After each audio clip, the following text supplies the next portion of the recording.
This episode of Super Pulp Science is brought to you by Red Earth, a one-trunk theater production presented by the Theater Projects Manitoba at Prairie Theater Exchange. You can get tickets at brownpapertickets.ca.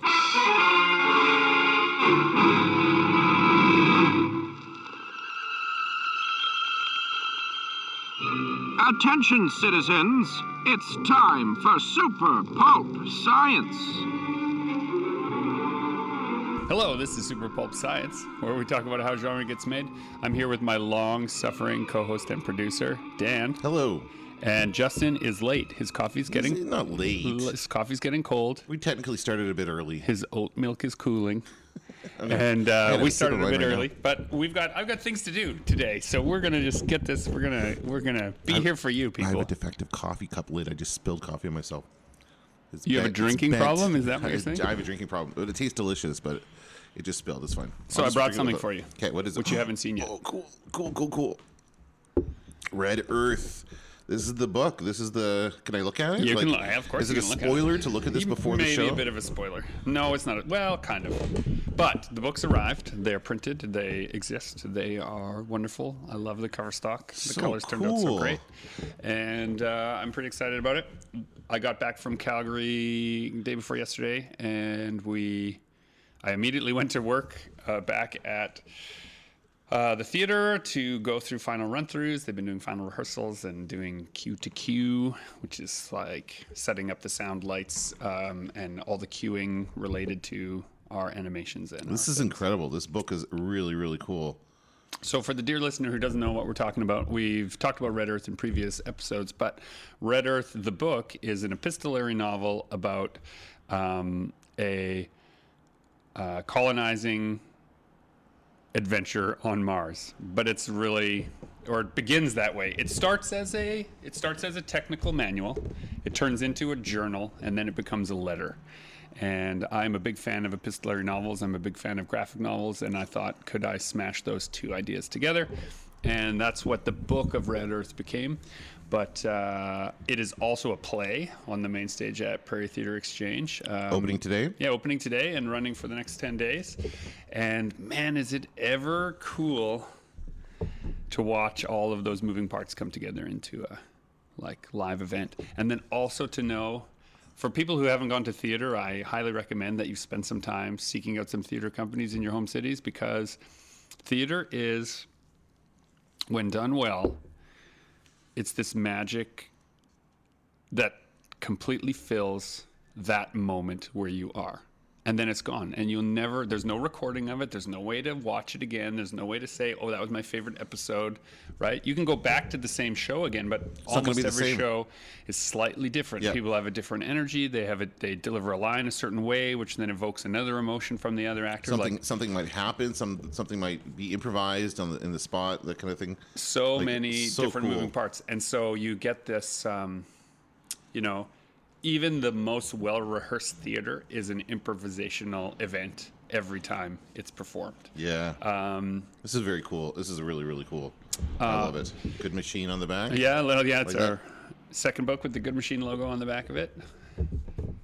It's pretty exciting to me. Awesome. Very cool. But what was really interesting to me was in this exploration of sort of page and stage, if you will, one of the actresses, Alicia, who is playing Glory in the play, she came up to me yesterday because the books were finally printed. So they had seen some rough drafts and knew sort of the pieces of it, but had never read the one character's account. So the book is essentially the historian's account of what goes on.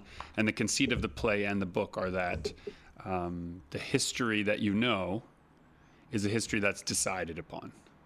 Right. And so this is one character's decisions that they make to see, feel, and understand this piece of history, this exploration that they've gone on. And so for her to read another character's motivation and reasons and behind the moments, it was just a really interesting thing to have a conversation with one of the characters, literally in the book, responding to the book itself, because she's had to take on the role of inhabiting that character. Yeah. Right? That's really wow.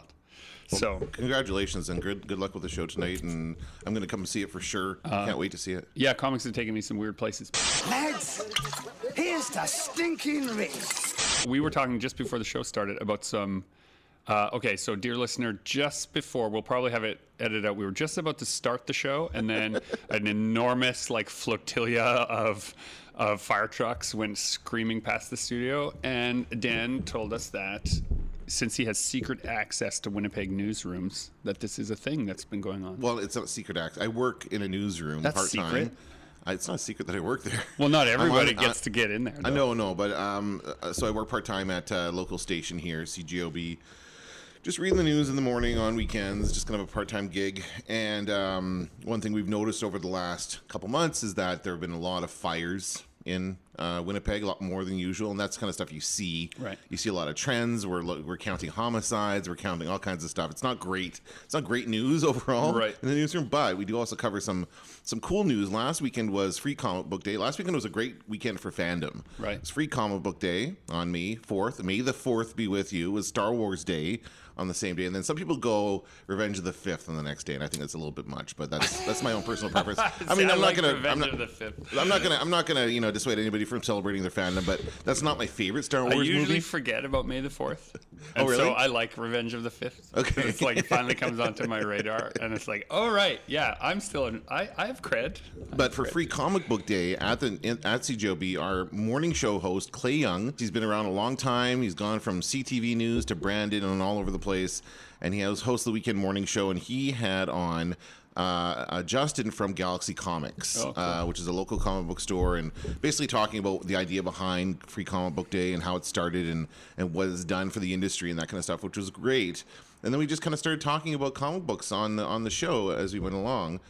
And he also mentioned Clay was confused, and I had to clear it up, and I'm the resident nerd on the morning show on the weekends. So I say, Clay's like, oh, there's something having to do with it at the Millennium Library. And I'm like, no, that's the Prairie Comics Festival. That's the other event happening. It was May 4th and 5th, and it was our local, I guess you would say it's our local version of TCAF, which is a Toronto festival, but it's more about the art of creating art, comics. It's more indicative of the independent comics scene, right? So people who are making comics from the artistic motivation of making stories and telling stories with words and pictures, and then worrying about whether or not there's a big publisher or there's a avenue to make money or whatever. That's a secondary concern for. So like you, right? Yeah. I like to consider myself part of that indie comic scene. However, I always feel guilty because Regina Comic-Con is the same weekend as Prairie Comics every year. And Regina's on the way back from Calgary, which is where we were. Yeah. So it makes more sense to go to Calgary, book tour a little bit, hit the Regina show on the way home, which is like the halfway point from Calgary to Winnipeg, and then come home that next day, which means we miss Prairie Comics. But good news is the organizers of the Regina show are moving the dates, so it'll be the week after probably, meaning that I may, at long last, be able to do Prairie Comics. Now, we should do a kind of a postmortem on Calgary. Let's do Calgary first, because that's what happened first, right? Oh, okay, well, here I just realized I just struck upon the theme of our show. Okay. So the theme in Red Earth is about the way that people decide their own histories, right? And you work in a newsroom where, you guys curate the news and essentially write the history, right? So we can tell you we'll write the history of the Calgary Expo right now. Okay. According to you. Yeah. So the legend of the Calgary Expo is as follows. In the grand myth of the Canadian comic scene, the Calgary Expo has long been touted as the money-making show. Okay. Alberta has a strong economy. There's all people coming down off the oil patch that weekend. There's all kinds of people who are looking for new things, and price is often not an object to their wishes. However, that was not the case this time around. Alberta, Calgary in particular, but Alberta in general, is in an economic downturn right now. The Calgary Expo, we heard different reports that anywhere between 15 and 30,000 less attendees than was normal. Oh, no. And there was literally a perfect storm of things. There was a whole bunch of guests that they'd already had before, a downturn in the economy, and then an actual snowstorm, which brought like a foot of snow to I saw Calgary. that. Yeah, over you guys one are all day. posting about it on your Instagram. I'm like, Yes. oh, you guys. So anyone who drives from out of town, like there's a lot of people who come to the Calgary show from the surrounds, Sure, right, yeah. of Alberta. Yeah, there's lots of They did not communities. show up that day because the highways were closed. There was no way to, there was no way to get it. And literally the next day, it's 14 degrees. The snow was evaporated, but by then, damage was done. Oh, no. Right? Sorry to hear that. It was an interesting show. We managed to maintain our sort of bases. It really showed. Both Justin and I were talking about this, and if he shows up, he can also chime in. But we were both having a conversation about how the first 2 days that a lot of people had very slow days as a result of all of that shenanigans. We mostly saw people who were from a community that we had built up over the last number of years, right? So what helped insulate us was the fact that we had done our time there. And so people who were interested in the work we had done and wanted to support it showed up again out of that crowd. So that was, it really underlined that some of the things we've been saying on this podcast as being important, they really It's working. came to our aid in that regards. And I think that maybe that's an important thing to realize, is that all shows will have up and downs and all economies will have up and downs, but the thing that has to endure is that you're there for a different reason than just to make money, right? Right. And all the times that we were there when the money was good, and all the times we were there when the money wasn't great, we maintained the quality of our product, we maintained the belief in the stories we were telling, and that sort of transmits through to people. At least I think so. Okay. Right? So there's that. And then the Regina show had been taken over by a new group, the SAS Expo people, which I think, it was a good show, but I think it was confusing for some people because Saskatoon Expo was advertising their show as Saskatoon Expo Regina. Oh, that's confusing. Yeah. Right. Yeah. So that's a now I know the reason they did that is because the Sask Expo group has a really good reputation. So they were trying to trade on that good reputation, right? To say like, hey, did you like this show? And it was run by sort of local folks in Saskatoon, and we're great. And we took over the Regina show when Informa left. It'll be more of that kind of show that you're used to.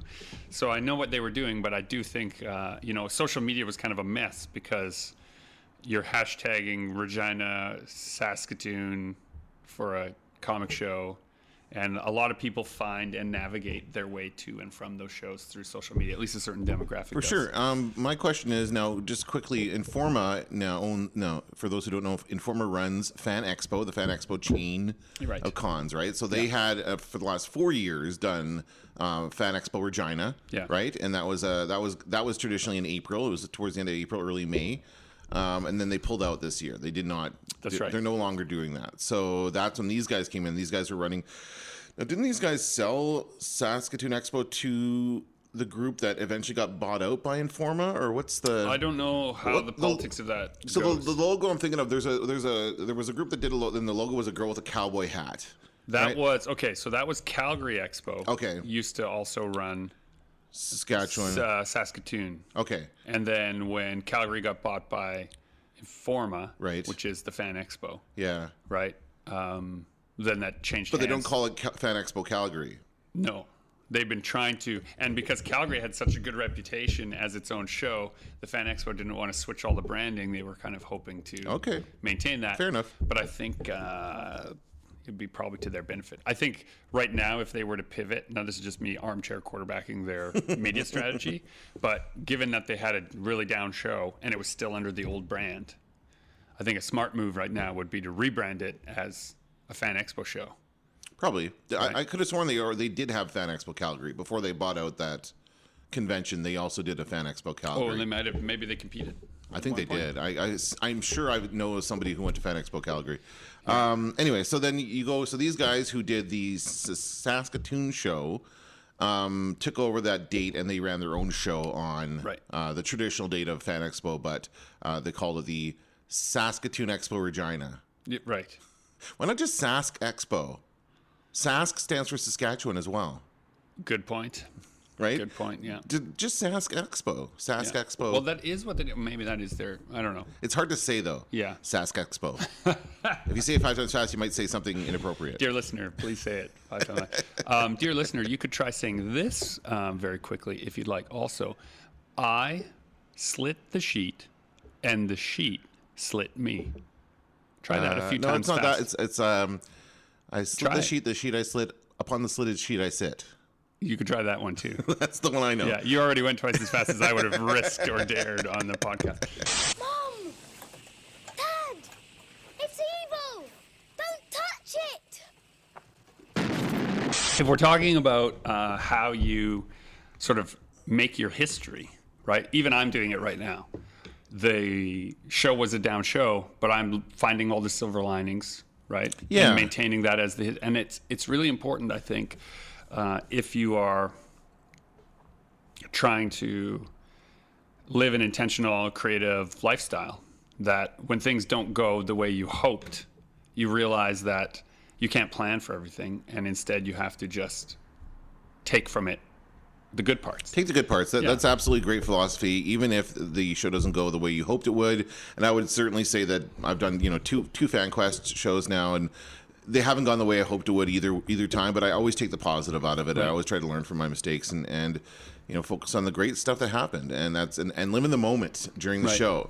And it's something I really have to work on and have fun at the show, because that's the reason I started doing it. Well, so in that live in the moment thing, so we're there at Calgary, and Lyndon Rachenko, who is Lyndon, yeah, he's been a regular on the show. He was there for his first show, and we happened to table side by side. Oh, Justin's here. Hi, Justin. You're beside Lyndon. Yeah, we were beside Lyndon. I'm sorry. So that was good. So he came in. No, Lyndon will be listening from Paris right now. He's the guy who messages me, how come the podcast is done? When's the podcast going up? So we were side by side. He comes in and he says, I hope you brought your portfolio for the DC review. Oh, yeah. And I was like, oh, they're doing portfolio reviews? I didn't know. He's like, yeah. I can't believe you wouldn't know. It's like, well, I didn't know. Thanks for telling me, but sorry.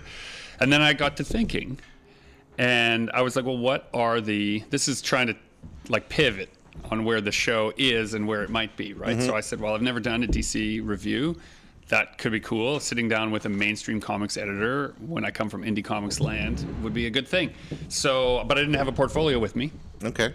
So, dear listener, what I did was I picked up my last book, which was Baby Metal Apocrypha, which is my most current work, and there's 5 different styles essentially inside of it. And I wrote all my contact information that would normally go on your portfolio forms. I glued to the front of that book, and I took it to the office where they were accepting those submissions, and I dropped it off in the big submission pile there for the DC Comics editor. And Lennon was like, well, that's not going to work.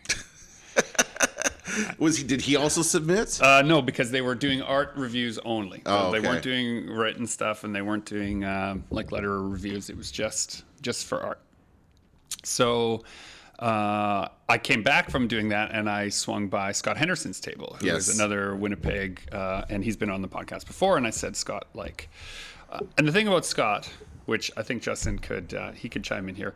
Scott is his own worst enemy he is critical constantly of whether his work is of any value or if it's good enough. It's great. And he's, better artist probably than both of us put together. He's holding himself back. Yeah. Oh. So I just said to him, hope you're taking I did exactly what Lyndon did for me. Oh my God. I see the Red Earth. Yeah. Oh, yeah, that's right. You haven't seen it yet.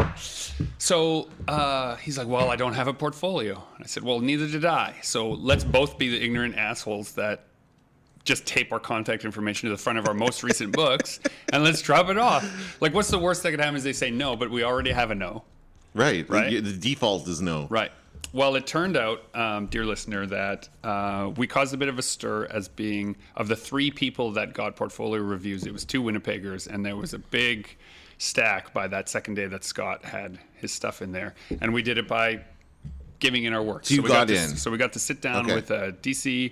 I knew Scott did, because Scott was talking about it on social media. I did not see. Yeah, I didn't want to jinx anything, and I also didn't want it to feel like a humble brag. Right. On on social media, things like that to me come across differently.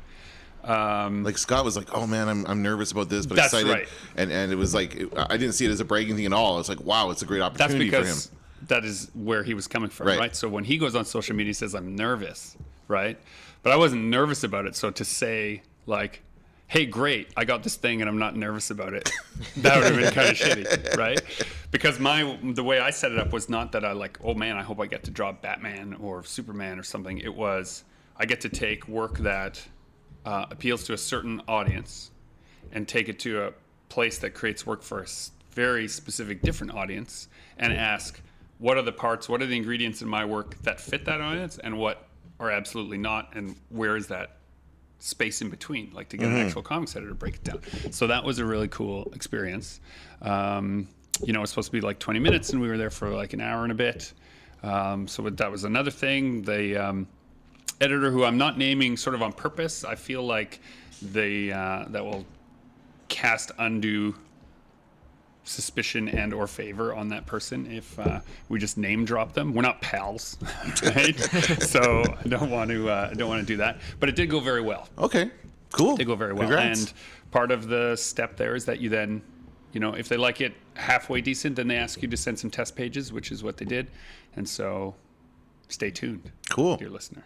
How was Calgary for you, Justin?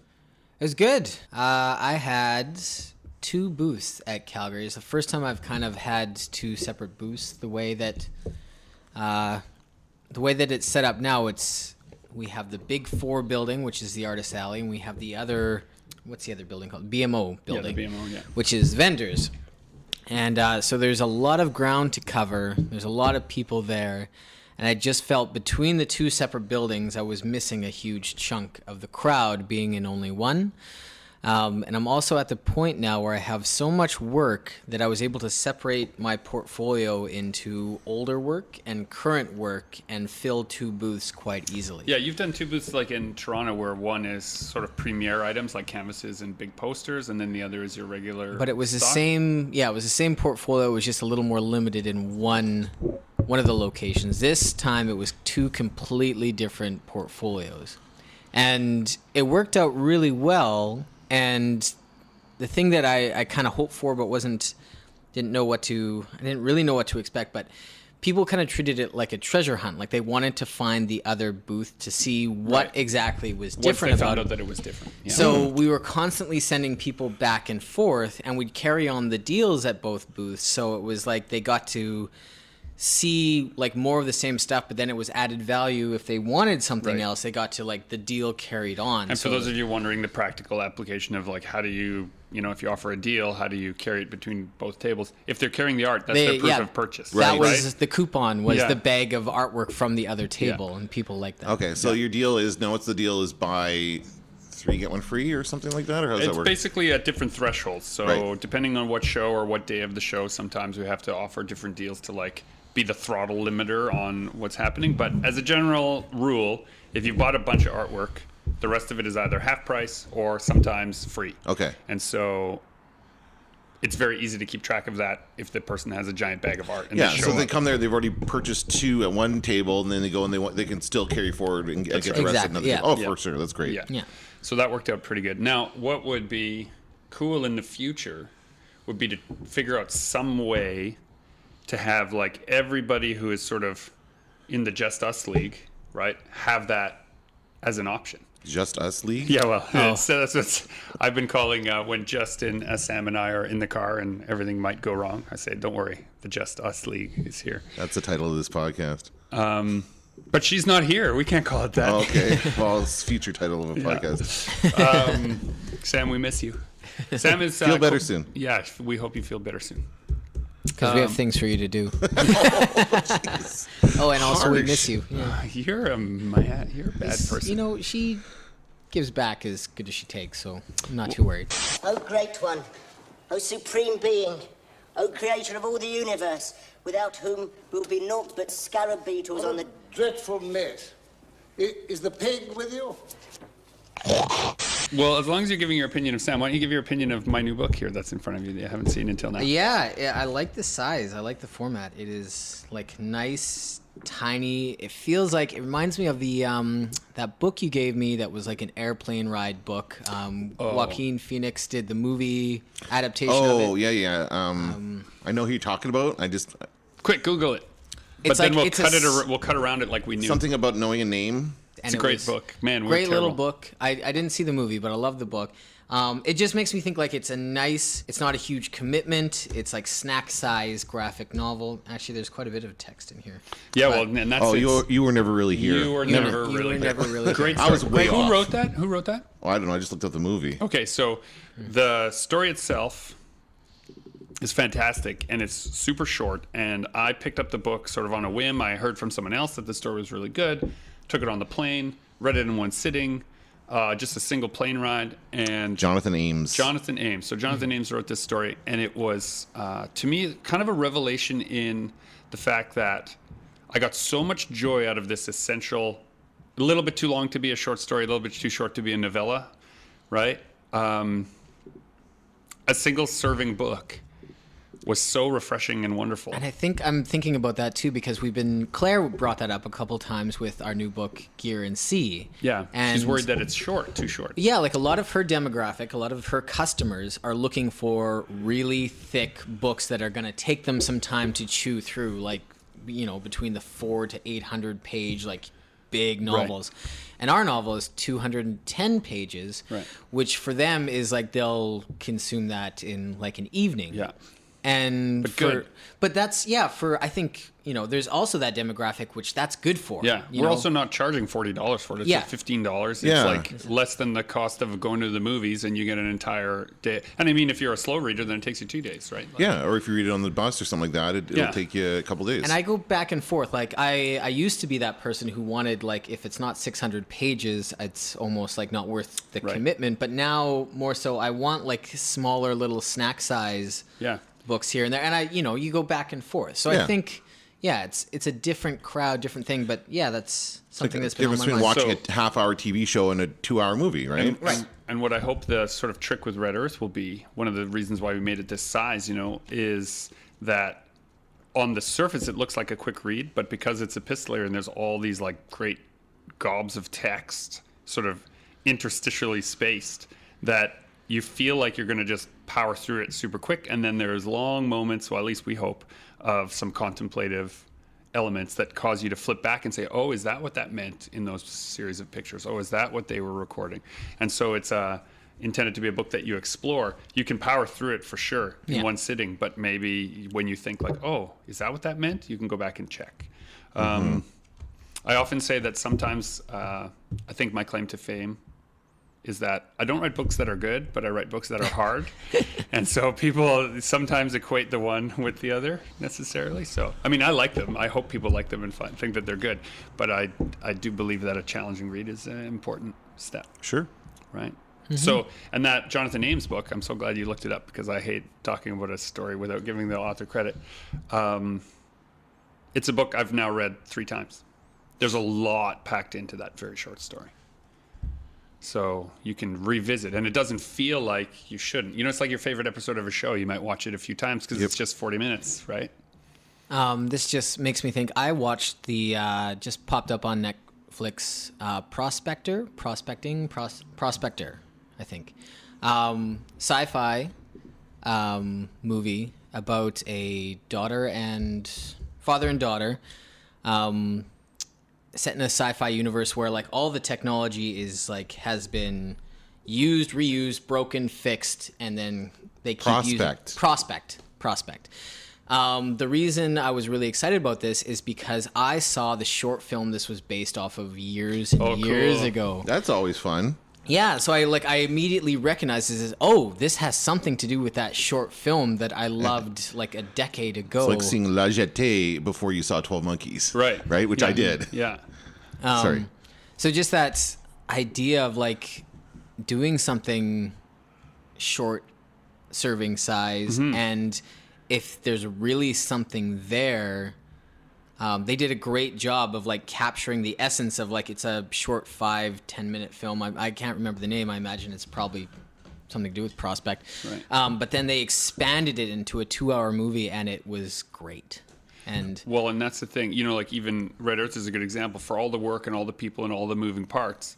Comparing it to, say, shooting a feature that would have the same plot and elements, not even close to the undertaking. We tell people that a lot in comic book land, like, don't do your 300-page, don't do Arkland like Scott Ford did right off the bat. Because you're not Scott Ford. You're so not you Scott can't do it. Ford. Well, Don't to be try fair, he didn't do Arkland right It's off true. the bat. He did Romulus and Remus and all But kinds a of lot stuff. of people who aren't familiar with him will think like that was his, like that's kind of what, you know, he kind of burst onto the scene with Arkland. Right. He must have started with that. And everybody thinks that's how they need to start. Right. Is with that 280-page like opus. And more people need to know that, starting with a little short story.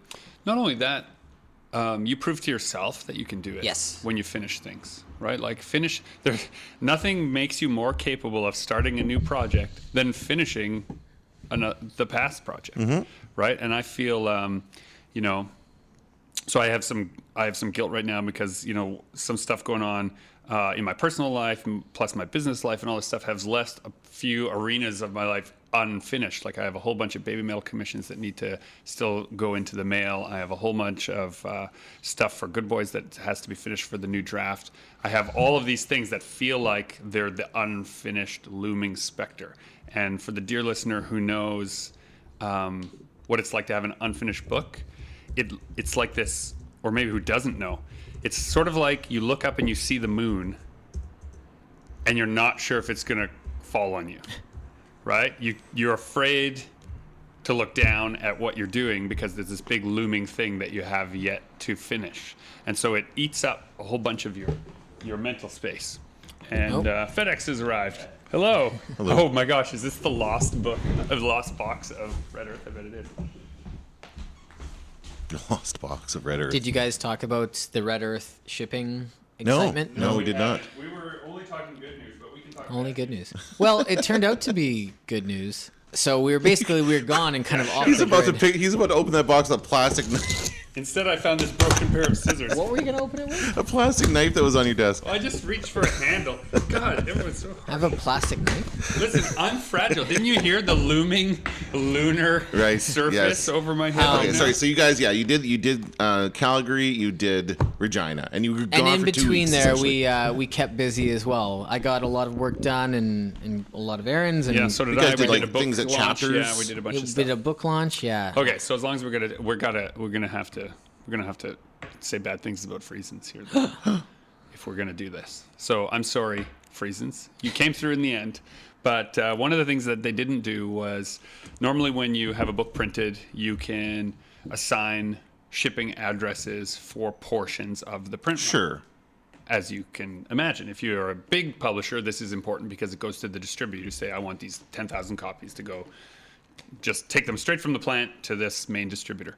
But if you're a smaller publisher, you can also say, these favorite bookstores of mine, ship directly to them. This studio address, ship here.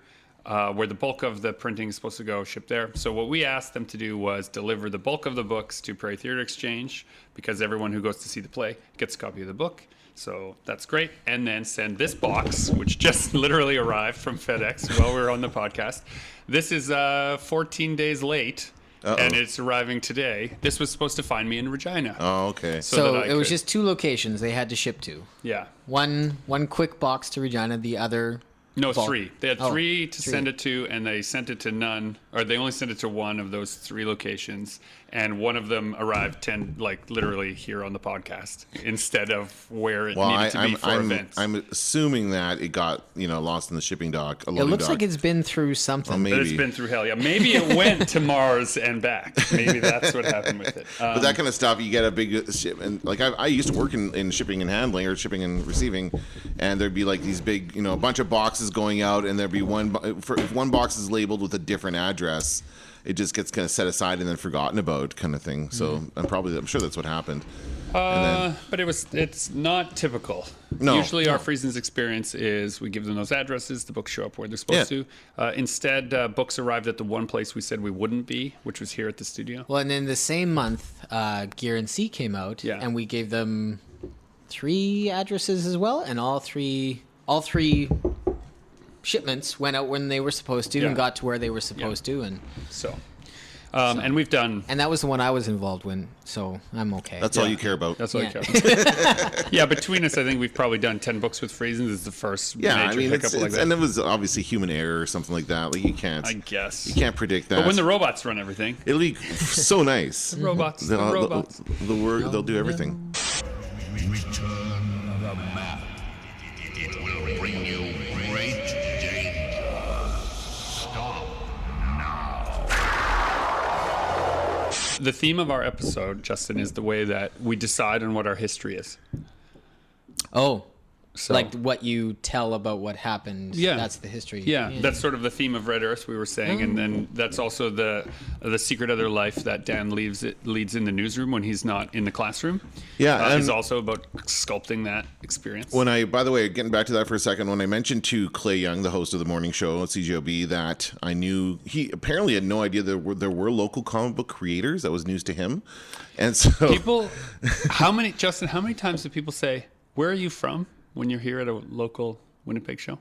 Oh, often. And they don't know that you live here. Right, which is fine. Right. But when we say, oh, we're from Winnipeg. The studio's like over there. Yeah, the incredulity that just washes off of them is, they're like, wait, people do this job in our city? Okay. Also, we're not hiding. We do probably a local event like every 3 months. Yeah. We're out somewhere with all of our stuff. To the public at large that don't attend these events, it's not only Comic-Cons. Like we do book signings and we go to schools. And we're not the only ones. There's at least a half a dozen people who are I know. as active as us, plus another 30, 40 people who are slightly less active than that, who are all doing that stuff here in this city. Very true. So for the fact that the average person just doesn't even realize it. So anyway, Clay wants to have someone on the show. I said, okay, I can hook him up. So I'll let you guys. We're coming for you, Clay. Clay Young. Is he ready for us? He's a big fan of sci-fi. He loves Star Trek. He loves superheroes. We talked about collecting comic books, and we gave some recommendations for comic books. I should have recommended your guys' stuff, but I didn't. Ouch. That's hurtful. I recommended Saga instead. Oh, no, that's okay. Yeah, it's okay. But anyway. But yeah, it was a good discussion about comic books that day on Free Comic Book Day, and then the next day we got in talk radio it's called a talker, when you get people calling in and texting and engaging in your content, and you can run with a good talker for a couple hours sometimes, right? And Clay loves it when we can get that going. So they made fun of me for seeing Endgame twice in the same day, which I did. I'm proud of you for that. I'm so proud of you. I saw it in the morning, then in the evening, and then so we're talking about how often do you rewatch the movies you love? Yeah. And specifically, we were talking in the context of going to the theater, but then it kind of got into like how often do people just rewatch films? Yeah. And just people came in all morning long. This is on the Sunday morning, the 5th. All morning long, people are texting and calling in with their favorite movies and how many times they've seen it. Someone said that the Sound of Music ran at the King's Theatre here in Winnipeg for almost 2 years when it came out. That's wild. So someone talked about how they used to go there every weekend and watch the Sound of Music. Okay, but what people are actually talking about when they're phoning in, right, is their emotional connection. Yeah, and telling personal stories. Yeah. Like that's what people really like to talk about, is their own personal experiences around whatever the topic is that we're talking about. Yeah. So anyway, we had a good talker going with a movie talk. Thank God you saw it, and we saw it opening day. I don't know if you've been on the internet lately, but that movie would have been absolutely ruined if you saw it. Yeah, the spoiler ban is off as of this. I've not seen much. Oh my gosh! Like the Marvel, like the official Marvel trailers that Dear are listener, like the we bumpers. will not spoil. No, we will not. We're not going to spoil promise. any. But just like I follow a couple Marvel, like official Marvel, like sites on Instagram and Facebook or whatever, and their like bumpers about go see the movie are chock full of like huge plot points now. What? Yeah. Oh, come on. spoiler They were ban is so off. good. They were good. Those first trailers were so good at not giving anything away. Yeah. That's too bad. Yeah. It's a kind of movie where I don't think you can really talk about it in depth without, or not even in depth, even on the surface without giving away some cool things. Yeah. So at the risk of spoiling it, I'm gonna cut left and say we've just been given an opportunity that we often talk about on the show, which is like sometimes nepotism will get you somewhere. Oh. So we know you, and you know Clay, and you put in a good word for us. Dear listener, Dan, how should we monopolize this? What is the best way forward for us?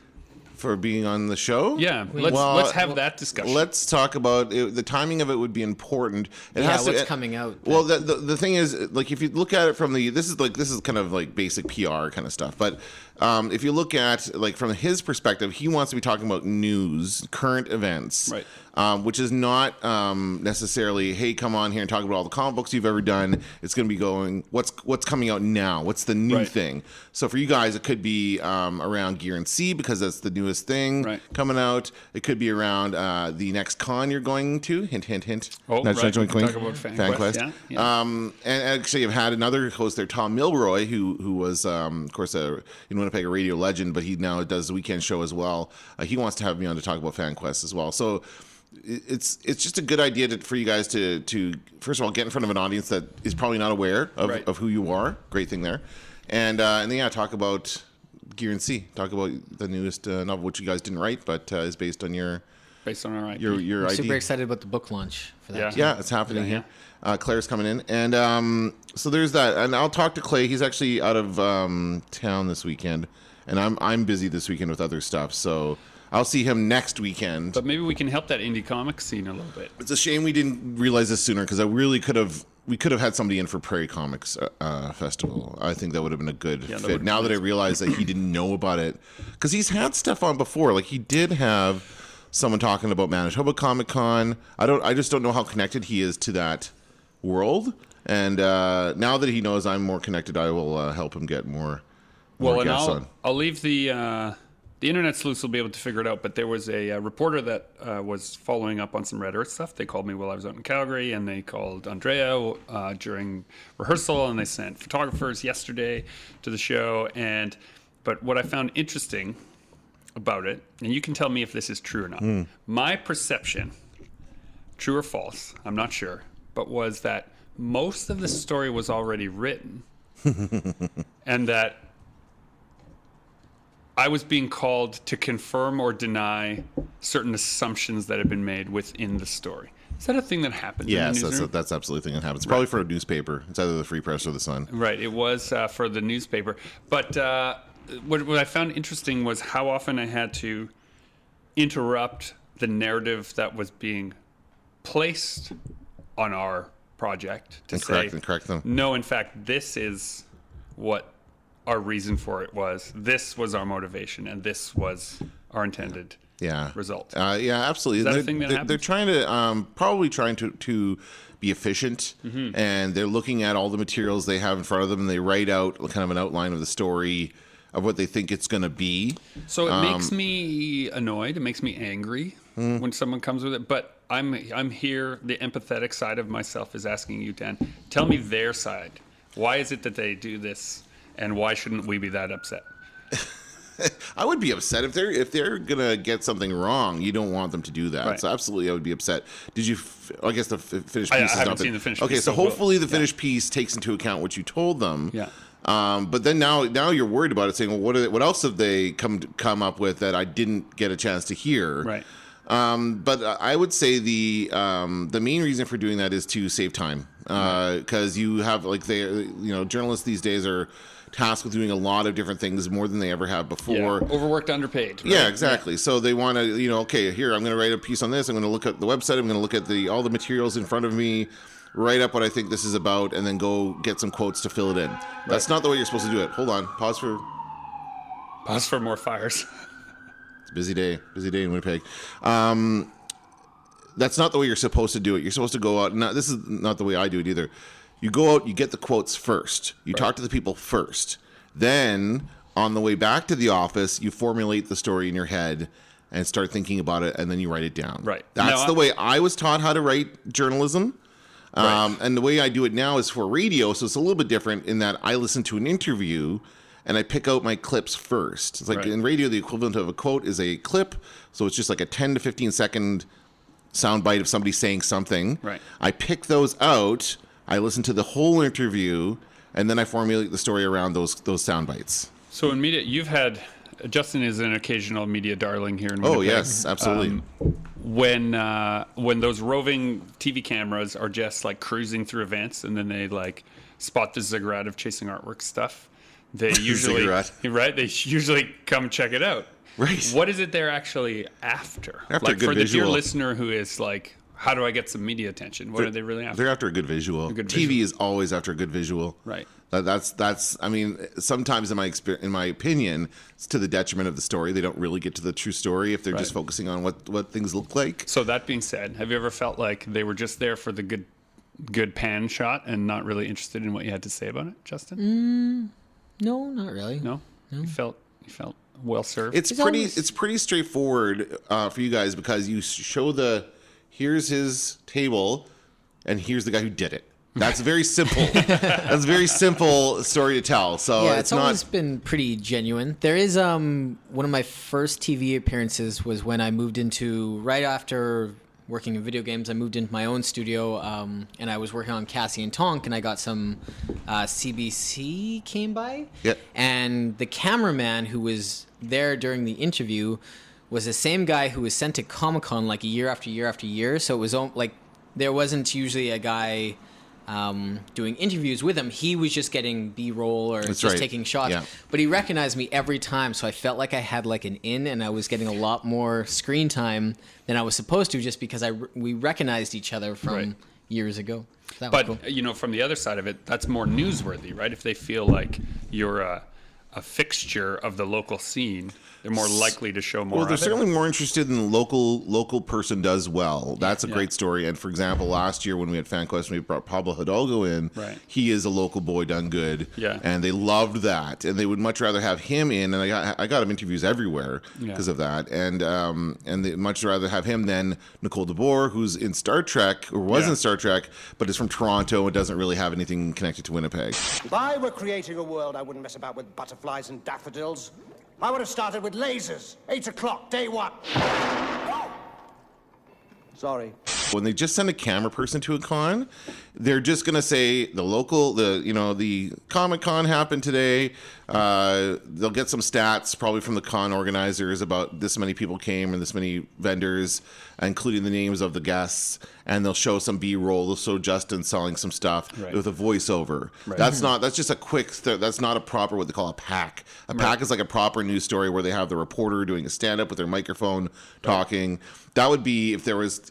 Is PAC an acronym or a short? I don't know what form, it's package. I don't know. I mean, it's short for package. yeah. I'm not really a TV person, so I only know this because I work with TV people. Right. But that would be if there was something more, like if it was your first show, or there's some sort of interesting hook, something different about it this time for you guys that required a longer time to tell the story, then they would dedicate a pack to it. Or if it was more relevant in some way, they would dedicate a pack. But for the Comic-Con, most of the time it's just, hey, here's some, and they'll show, of course, the cosplay and all the other stuff going on as well. So for the dear listener who has just finished a new book or has a new art show coming or some event or whatever it is, how often does the media outlets that you are associated with respond to press releases? All the time. Yeah. But we don't get any from local artists. Really? No, never.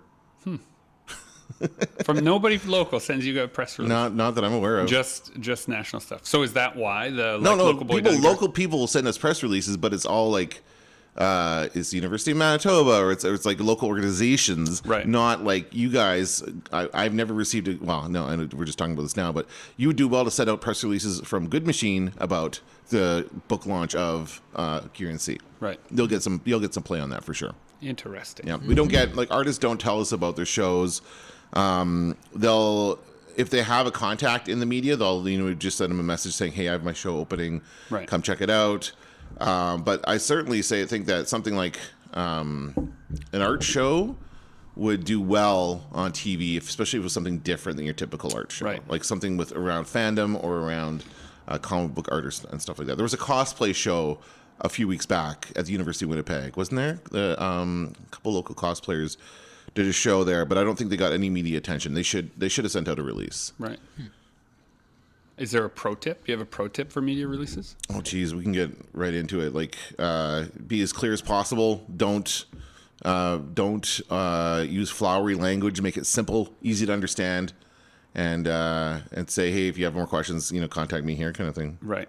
So, for an example, then, for the dear listener, we're going to dig right into it. A press release is a message that you send to a media outlet that clearly states something that you hope they will find newsworthy. Yeah. Right? Yeah. It's like a slug line for your reason It's to like come. in an ideal world, and this does happen because there are some lazy journalists out there, the press release is actually written in the format of a newspaper article or an article online, because they would love for that journalist just to pick it up and plop it in. It usually includes quotes too. Like a press release will include a quote from author G.M.B. Kamichuk about blah blah blah. That would be in there as well. So It feels like wrong somehow. I know. Well, that's the thing. But part of what you guys have talked about on this podcast since the beginning is about promoting yourselves. But the history we decide on. Well, right? but not only that, but about how people are kind of reluctant to promote themselves because they feel like it's bragging, right? Right. Like even Scott Henderson.